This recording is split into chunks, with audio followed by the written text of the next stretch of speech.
আজ আমি কোনো গল্প কাহিনী বলছি না, বলছি আমার নিজের জীবনে এমন এক অধ্যায় যার কথা বলতে গেলে আজও গলা কেঁপে ওঠে। যদি কখনো প্রিয় মানুষকে হারিয়ে থাকো, তাহলে শেষ পর্যন্ত আমার সঙ্গে থেকো। তিনি আর কেউ ছিলেন না, তিনি ছিলেন আমার জীবনের সবচাইতে প্রিয় মানুষ, আমার ভালোবাসা। আজ তার নাম বলবো না, কারণ তার নামের চেয়েও বড় তার স্মৃতি। কোনোদিন ভাবিনি যার সঙ্গে সারাটা জীবন একসাথে পথ চলতে হবে। স্বপ্ন ছিল, কথা দিয়েছিলাম একদিন তার শেষ বিদায়ের সাক্ষী হয়ে দাঁড়াতে হবে। আমাদের অনেক স্বপ্ন ছিল, অনেক না বলা কথা ছিল, কিন্তু একদিন হঠাৎ খবর এলো তিনি আর নেই। সেই দিন পৃথিবীটা যেন আমার কাছে থেমে গিয়েছিল। আমি নিজের চোখে দেখছিলাম যাকে আমি এতটা ভালোবাসতাম, তার নিথর দেহ চিতায় তোলা হচ্ছে।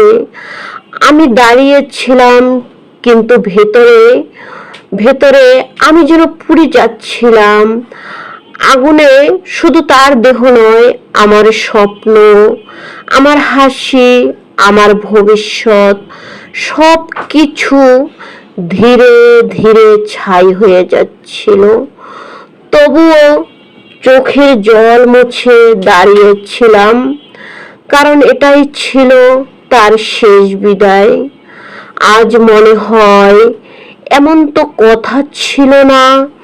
কথা ছিল আমরা একসাথে বাঁচবো, একসাথে বুড়ো হব, অথচ তুমি কিছু না বলে চলে গেলে।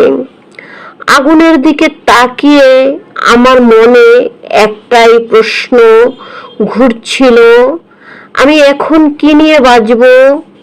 আমার ভালোবাসার শেষ চিহ্ন পৃথিবীতে বয়ে গেল শুধু নীরবে। আমাদের সন্তানরা তার প্রতিটি সূর্যোদয়ে কি তার মাকে খুঁজবে, তার মাকে মনে করবে?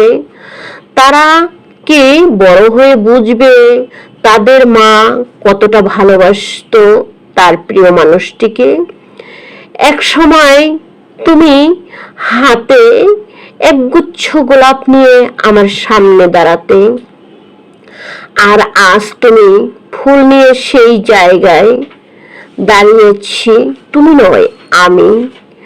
কারণ এখন তুমি আর আমার কাছে আসতে পারো না, তাই তোমার সমাধিস্থলে আমি নিয়ে আসি ফুলগুলো, বিদায় জানাতে নয়, ভালোবাসা আবার নতুন করে ফিরে পেতে, আরো নতুন ভাবে জাগিয়ে তুলতে। আজও আমি তোমাকে কতটা ভালোবাসি এই গল্পটা বলতে।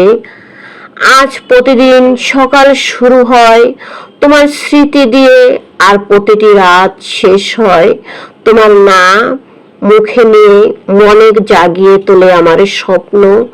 তুমি নেই, কিন্তু তোমার ভালোবাসা, তোমার স্মৃতি, তোমার স্পর্শ আজও আমাকে প্রতিটি নিঃশব্দে বাঁচিয়ে রাখে। আজও মনে পড়ে, আমি শুধু বলি, আর একবার শুধু আমার হাতটা ধরো, যদি পারো, স্বপ্নের ভেতর হলো ফিরে এসো। আমি আজও তোমার অপেক্ষায় আছি। আজ আমি এমন একজন মানুষের কথা বলবো না যাকে আমি ভালোবাসতাম না।